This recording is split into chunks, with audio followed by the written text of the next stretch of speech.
Hey guys, welcome back to Reserved Investments on YouTube. So it's been a while since I've done an unofficial Q&A where I go through and I answer some of the most popular questions that I've been asked on YouTube in the comment section of some of my videos, and also through the emails that I receive through the articles I write for certain trade publications.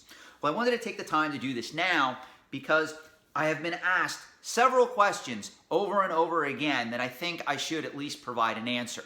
So first and foremost, with current events as they are, how will the quote-unquote virus have an impact on the antiques and collectibles trade, and will it have an impact? The answer is yes, absolutely.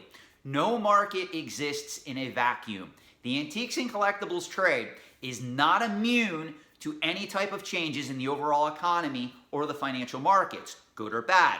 Now, there are certain collecting categories that have a direct or an indirect, or even in some cases, an inverse relationship to the economy and the financial markets as a whole. I've talked about these on this channel before, but make no mistake, as all this disruption, all this trauma circulates through the economy, it is going to have an impact on the antiques and collectibles marketplace. I can't give you the full analysis yet because I don't know how long this is going to last. I mean, I live in Pennsylvania, which is in the United States, obviously, and I've pretty much been indoors now for a week. I don't know if this is going to go on another week, another 2 weeks, another 2 months. Nobody has any idea, guys. So I can't comment on that aspect as of yet.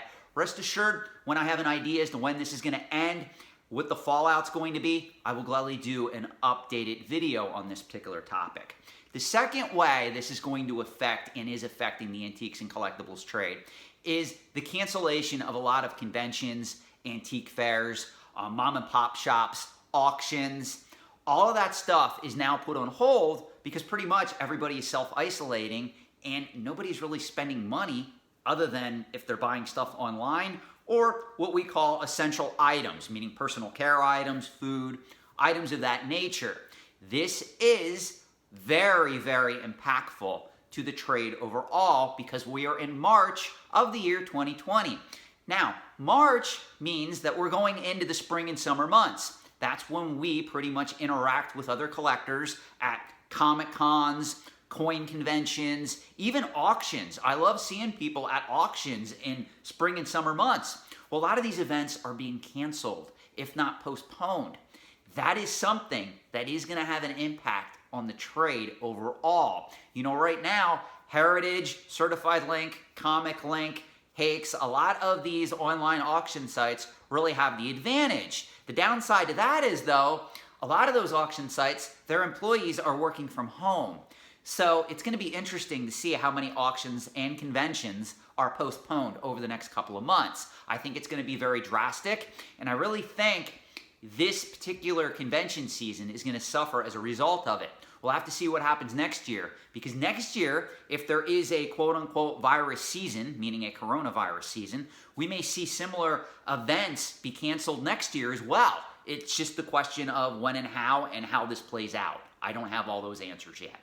Next question. What are your thoughts on He-Man and the Masters of the Universe market? Okay, I've been getting a lot of questions on Masters of the Universe, He-Man in particular. I did do videos on this channel that are devoted to the vintage toy market. He-Man, Masters of the Universe, that is a very niche market. I know Mattel has struggled to reinvent this toy line over the last several years, especially when they produced the phenomenal Masters of the Universe Classics collection. But they did discontinue that for a reason, guys. The action figure market and the toy marketplace at present time is through a state of transition. And I don't care whether you're a Star Wars fan, a vintage G.I. Joe fan, a Transformers fan, a Marvel Legends fan, whatever it is, you have to understand that younger kids are not buying action figures like they used to because of the rise of iPads, electronic entertainment, and the like.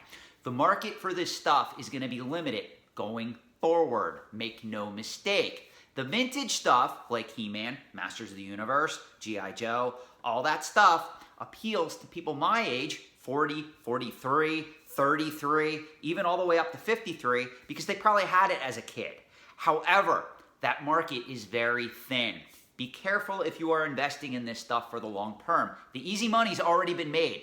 The person who was pretty much had the foresight to put away a factory sealed and carded original, 8-back He-Man figure back in the 1980s, their money's been made. They've already made the easy money. You buying it at several $1,000s and hoping it goes up a several hundred or several thousand more is ridiculous at this point. All is what's going to happen is it's going to age in the packaging and or the AFA enclosure that it sits in.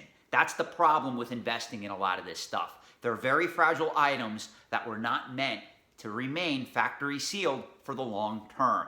Next question. What are your thoughts on Lego as a long-term investment? I've talked about this in depth.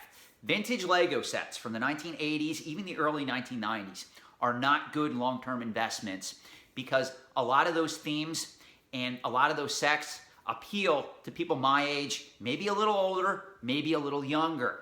But make no mistake, the millennials who collect Lego, they're going after Lego Star Wars, Lego superheroes, Lego ideas, items of that nature that pretty much appeal to their demographic and their age group. Now, ironically, that doesn't mean that I advise you to go out and invest in Lego Star Wars and any of these other Lego themes.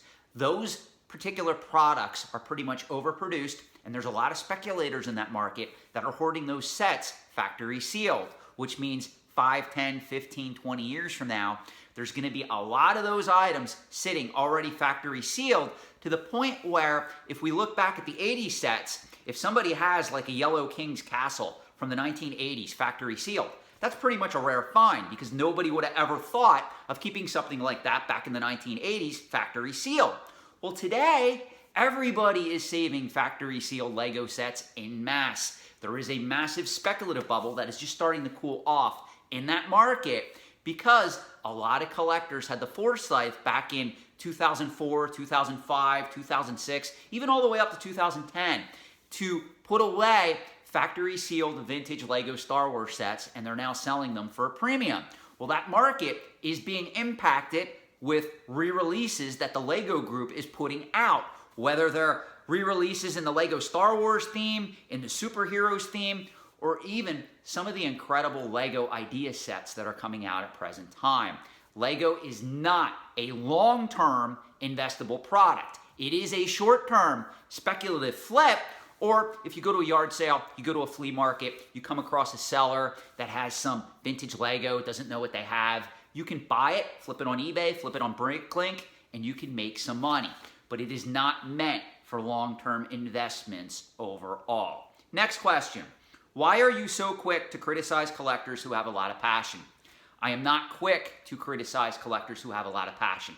But let me give you the honest truth to the answer to this question. We are living in a time where pretty much over 50% of the U.S. population, again, I speak for the U.S., can't speak for other countries, cannot afford to come up with $1,000 in 24 to 48 hours without having to tap a credit card, a bank loan, or some other type of credit capacity, meaning they don't have $1,000 sitting to pay for any unexpected expense. Passion's great. I always encourage people to go after their passion, explore their passions, see how they can make money from their passions. Unfortunately, a lot of people get too caught up in this idea of either fear of missing out or you only live once. And they do stupid things, they get involved with hookups or relationships with the wrong people, and I'm not just talking about men here, women too. I'm criticizing both groups equally. Men tend to get involved with borderline or cluster B disordered women.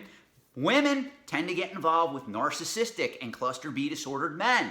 And they make all these mistakes and they just think that they're only living once, or they can save this other person, or they're going after their passion and this is really what they want to do. In order to succeed in life, you have to have a plan. You have to have a mindset where you are going to go after assets, whether they're financial, whether they're in growing antique and collecting categories, whatever, real estate, gold, silver, cryptocurrency, pick your poison. It takes not only passion, it takes a plan and the ability to execute that plan flawlessly to become successful in the world today. People who just have passion generally don't amount to much in life, guys. And I'm sorry to say that, but it is the truth. Our current economic environment and the way that most Americans, again, I can't speak for other countries, live their lives tells me that there is something very wrong with all these people who are truly passionate that have no money.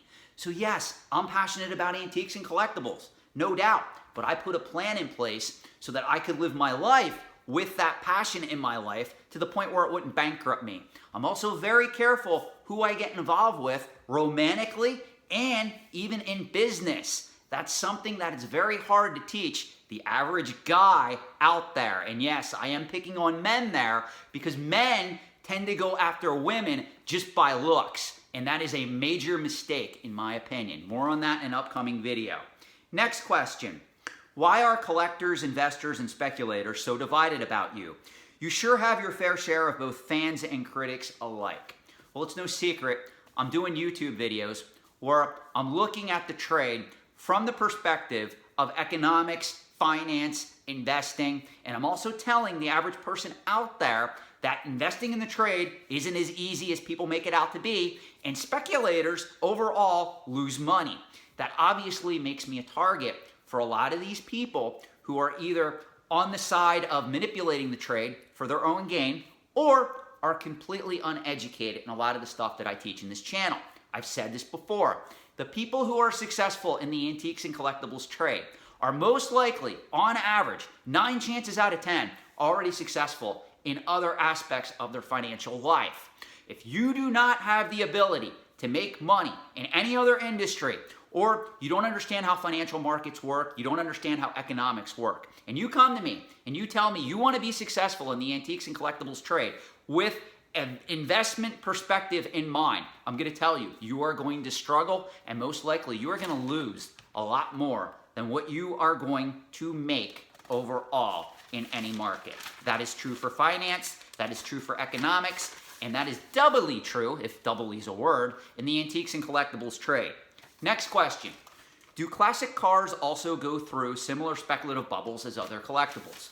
Okay, we got to talk about this because every time I bring up classic or antique cars, people either leave a comment section in my videos or they reach out and they tell me, Sean, I want to invest in that market.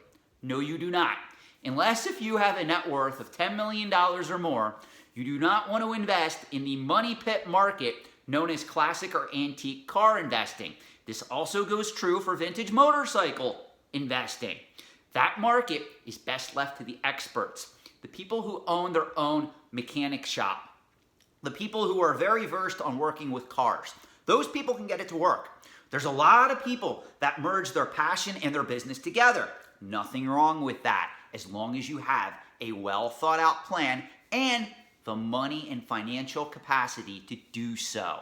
If you are one of those people, you want to get involved in that market, by all means. But for the average person out there, please, if you ever hear somebody tell you that investing in classic cars or antique cars is a good investment for the average person, run far, far away. It is a money pit. I know a lot of people, even people who had significant net worths of $500,000, $2 million, who lost a fortune in that market. Be very careful unless you know what you're doing or you have a sizable net worth where you have money coming in from real estate, financial assets, businesses that you own, to the point where you can donate a small portion of the money that you're bringing in to that particular market and it's not going to break you if you make a bad decision. So just be cautious of that market. What are your thoughts on new Magic the Gathering and Pokemon products as opposed to vintage products? I've covered this a million times. I am a fan, if I was going to invest in vintage Magic, vintage Pokemon cards, of going after vintage, factory sealed, authentic booster boxes in near mint or better condition.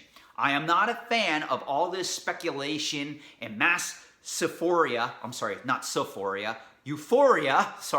that's occurring in the modern realm of Magic the Gathering and Pokemon products. To me, that is too speculative. It is too high risk. There are people like Rudy of Alpha Investments, Scott Pratt of SM Pratt fame, who have been able to make money doing that particular investing, and they seem to do okay.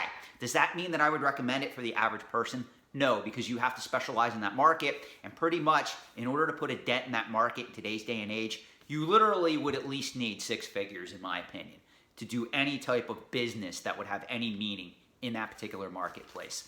So just use caution in that market. I will state that I think a lot of people are getting involved in that market without understanding the risks. Again, if you want to invest, go after the vintage factory seal booster boxes. With the coming possible recession that we may face, you may be able to get them at a slight discount over the next couple of months. Look for deals, do your own research, make sure you know what you're doing, because again, if you buy a box that is listed as being authentically factory sealed and it was tampered with and you don't know how to check for the fact that it's not an original box, you could lose your proverbial butt in that market. So you really have to know what you're doing.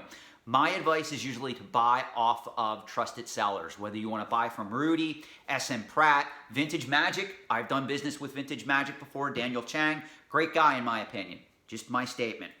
Any plans to do historical videos on POGS and Beanie Babies? You know, I thought about this, but then I realized how much material is out there talking about POGS, Beanie Babies, other speculative markets that I said, I'm going to wait and see what develops. In the future, I might do topics on this. But overall, I think most people understand how these markets were kind of coming in of their own in the 1980s, 1990s, how they took the world by storm, and how they went belly up. The answer is mass-produced scarcity versus organic collectability. Beanie Babies do not have any organic collectability. Neither do POGs. Now today, in the year 2020, there are some Beanie Babies that sell for a significant premium on the secondary market. Don't let anybody ever tell you that all Beanie Babies are worthless. That is completely false. 1 to 3% of the market still has value, and there's a lot of curiosity seekers that are going after those items. Do I ever think it'll have a resurgence? Absolutely not.